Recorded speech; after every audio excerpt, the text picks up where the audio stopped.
Station E06, Crisis on Infinity Earth, partie 3, moment critique. It's time for me to die. There's things we have to accept no matter how much it hurts. Crisis on Infinite Earth. Salut, détenu Arkham, j'espère que vous allez bien. Moi ça va plutôt bien parce qu'on va parler aujourd'hui du troisième épisode de Crisis on Infinity Earth, menace critique. Voilà, troisième partie, 9e épisode de la saison 6 de Flash. Oui, il faut suivre. Ouais, il faut suivre. Ça sera 100% spoiler. Et on va commencer par vous dire que cet épisode est aussi bon que le deuxième. J'avais oublié vraiment que Crisis on Infinity Earth, c'était le meilleur crossover de la Reverse. Un crossover qui était quand même, on va dire, ambitieux pour ce qui est de la Reverse, avec un budget évidemment minime, mais ils ont réussi à faire quelque chose de plutôt cool avec le multivers. Pas de simple portail ou de réutilisation de plans de film. Non, on est sur le retour des acteurs. Voilà. Birds of Prey. La planète qu'on va voir se faire détruire dès le premier épisode. J'aime bien ce côté à montrer des univers qui se font détruire en introduction. Voilà, des univers qu'on a connus étant jeune. Alors Birds of Prey, personnellement, je n'ai absolument jamais vu cette série des années 2000. Je crois qu'il avait qu'une seule saison, si je dis pas de conneries. Mais voilà, l'actrice qui est de retour, pas pour longtemps, mais pour montrer que son univers est sur le point d'être détruit. Voilà, je trouve justement que ça rajoute un peu plus d'impact à ce qui se passe, de voir des univers qu'on connaît se faire entièrement détruire. Et ça, c'est quelque chose que j'ai vraiment beaucoup aimé dès le départ. On va revoir l'actrice qui incarne, voilà, qu'on a vu dans Birds of Prey. Ça, c'est génial. Au final, son univers va être détruit. Et du coup, pendant cet épisode, on va être toujours sur la recherche de Paragons. On va apprendre que certains personnages qu'on a depuis le début sont des Paragons. Flash, Paragon de l'amour. On a Martian Manhunter, Paragon de l'honneur. Et on va aller chercher Ryan Choi. Ryan Choi qui sera un futur Atome par la suite. Alors ça ne sera pas le cas dans le crossover si je me rappelle bien. Mais il deviendra un Atome. D'ailleurs on voit déjà que Ryan Choi idolâtre Ray Palmer bien sûr. Et voilà, maintenant on a tous nos Paragons au complet. Et on verra qu'ils auront évidemment de l'importance par la suite. D'abord j'ai envie de parler de lui. Parce que durant cet épisode, c'est des frissons. Des frissons. Je n'ai jamais vu la série Flash des années 90. D'ailleurs, ça me donne envie de la voir. Bon, peut-être qu'un jour je la verrai, pourquoi pas. On le revoit ce Flash. Voilà, parce que c'est pas la première fois qu'on le voit, hein. Par contre on l'a déjà vu dans un précédent crossover où le moniteur l'avait fait disparaître.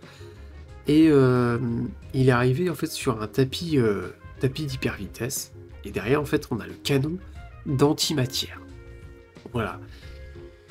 Et le canon d'antimatière en fait est en train de tout détruire. Finalement sur son passage. Et lui il peut pas s'arrêter de courir parce que sinon ça serait une catastrophe totale. Et le sacrifice ultime. Déjà en plus les VFX sont pas dégueulasses au moment où il disparaît. Je trouve que c'est plutôt agréable, iconique.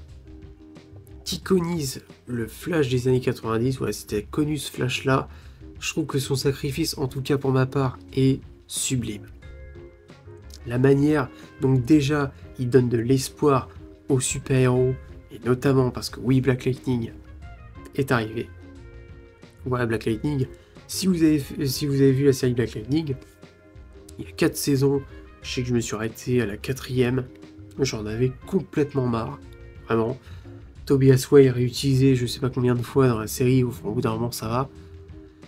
Mais Black Lightning, le voir évidemment apparaître aux côtés des personnages, parce que à la base Black Lightning fait partie d'un autre univers, voilà. Mais maintenant il fait partie de la Reverse, et le voir arriver, ça c'était génial. Bon, je vais pas dire qu'il sert à grand chose, voilà, à un moment donné il va utiliser sa charge contre le canon, mais c'est surtout, voilà, voir le...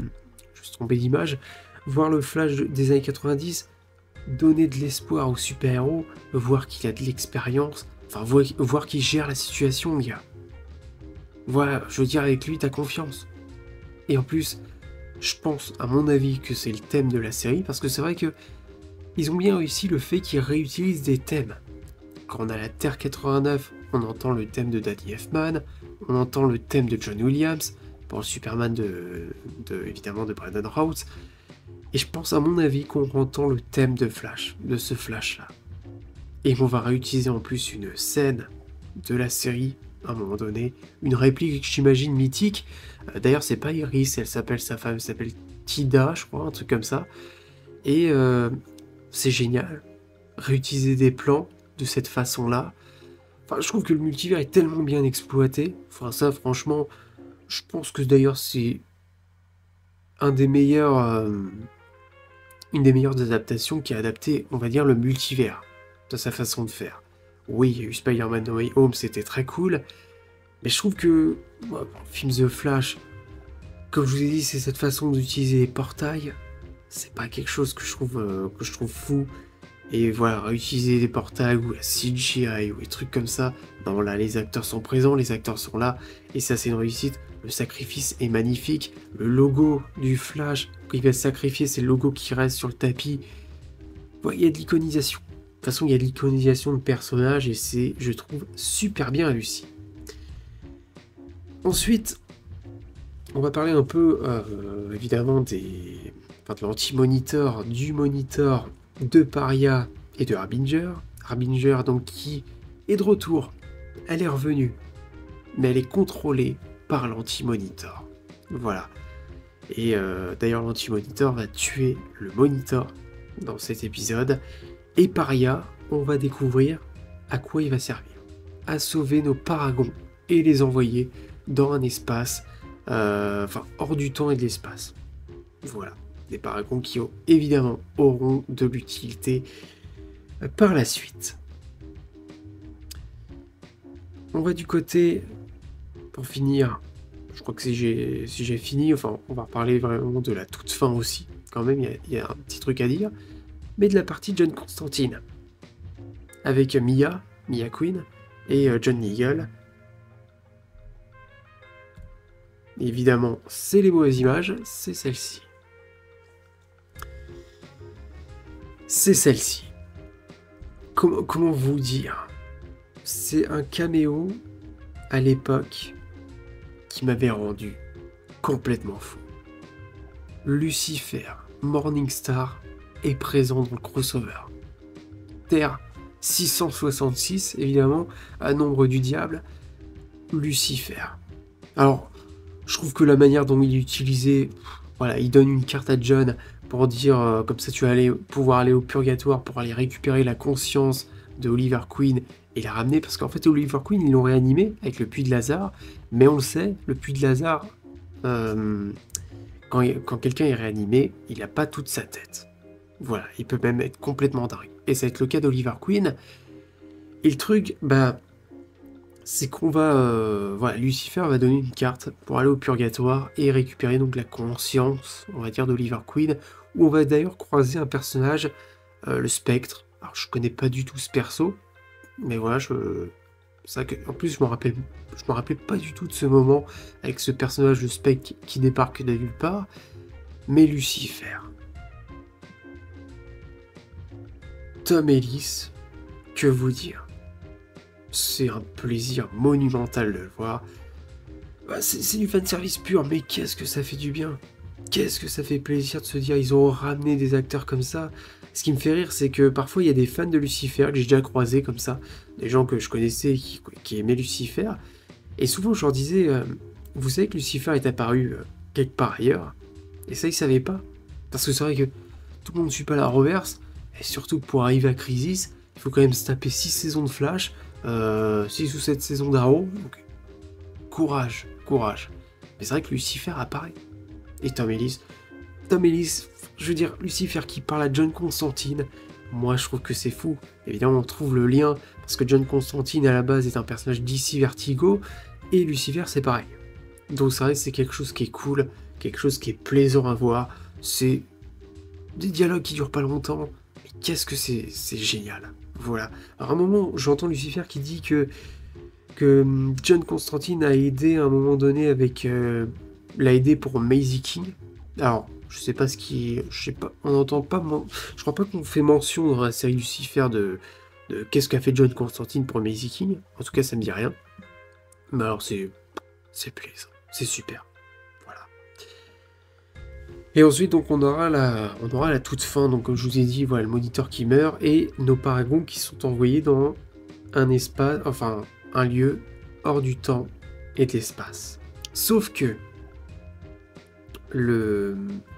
Lex Luthor, qui, par contre, je me demande pourquoi, comment ça se fait que le mec est en prison, il est en prison dans le Web Rider, comment ça se fait que le gars a le livre de la destinée entre les mains?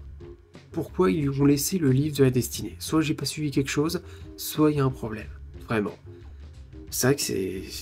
Je sais pas, il y a Batwoman et Supergirl qui sont en train de garder Lex Luthor, et le gars a toujours le livre de la destinée entre ses mains. Alors, à moins qu'il ait marqué dans le livre qu'il aura le livre un peu plus tard, au moment où il sera emprisonné, tout est possible avec ce livre, parce que le gars, Lex Luthor, va carrément tuer le Superman de Brandon Routh et prendre sa place en tant que paragon. Alors, on va dire que c'est culotté. Voilà le mot que je vais employer pour ce qu'il y a à faire. C'est dommage parce que le Superman de Brandon Routh, j'aurais préféré qu'il reste encore un peu, étant donné que je l'adore, ce Superman-là. Et le Superman dans Crisis, le film, je me rappelle vaguement, mais je trouve que Brandon Routh, c'est superbe dans son costume. Ça, c'est génial. On a aussi, alors, ça c'est un peu plus secondaire, mais le retour de Cisco, de Caitlyn et de Elongated Man, parce que j'ai plus son nom de son identité, voilà, qui sont là. Alors c'est évidemment, ça fait aussi très plaisir de les voir, qui n'ont pas une grande utilité, même si évidemment Cisco va utiliser va être en vibe, voilà, et puis faire ses portails, tout ça. Mais voilà comment ça va se terminer. Donc c'était plutôt sympa. D'ailleurs, bon, Batwoman qui prend conscience et se dit est-ce que je dois utiliser la kryptonite? Est-ce que je dois écouter ce que Bruce Wayne, le Bruce Wayne des années, de la Terre 99, m'a dit qu'il n'y avait pas d'espoir, alors qu'elle se rend compte qu'il y a de l'espoir avec la kryptonite. Tiens, regarde, j'ai de la kryptonite, mais au final, ça n'aura pas plus de suite. On s'en fout totalement. Donc voilà pour ce qui est de cet épisode-là, qui est très très bon. Vraiment, c'est encore un plaisir d'avoir de l'Arrowverse comme ça. L'Arrowverse... De toute façon, un jour, je ferai une vidéo sur l'importance qu'a eu l'Arrowverse sur ma passion d'ici, on va dire. Parce que oui, l'Arrowverse, on peut tout lui reprocher. Ça a beaucoup de défauts.